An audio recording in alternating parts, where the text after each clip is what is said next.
A major legal blow to one of President Trump's most controversial construction projects. In a split decision, the D.C. Court of Appeals ruled that Trump's $400 million White House ballroom is unlawful and requires congressional approval. Now, the project has been underway since last year, including the complete dismantling of the East Wing, if you've seen the White House grounds as of late. CNN's Kristen Holmes definitely has. She is at the White House. And Kristen, the president just posted about this, as I understand. What is he saying?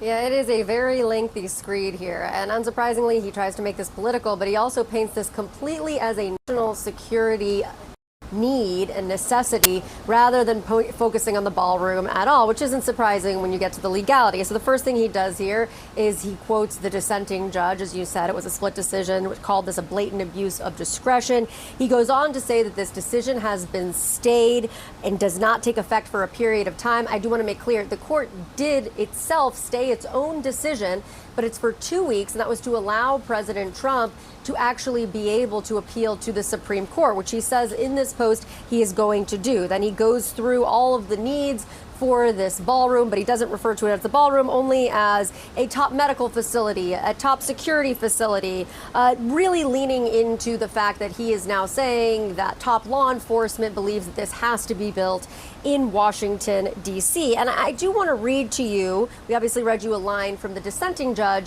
the two other judges in this ruling. And this is what they put forward when they made this ruling. It says, "We are aware of no instance in American history in which a president unilaterally and using privately collected funds demolished substantial portions of the White House that Congress authorized to be built and American taxpayers paid for until now." Now, of course, the big question is what happens with the Supreme Court? Do they actually take this case up? There's also a lot of questions as to if you halt construction, if this does end up being shut down, what happens to this now gaping hole that is outside of the White House? And will this have to be brought to Congress? Now, interestingly, a Bush appointee, actually, these judges were upholding a ruling from a Bush appointee, so I just want to make that clear since everyone seems to want to bring politics and who appointed who.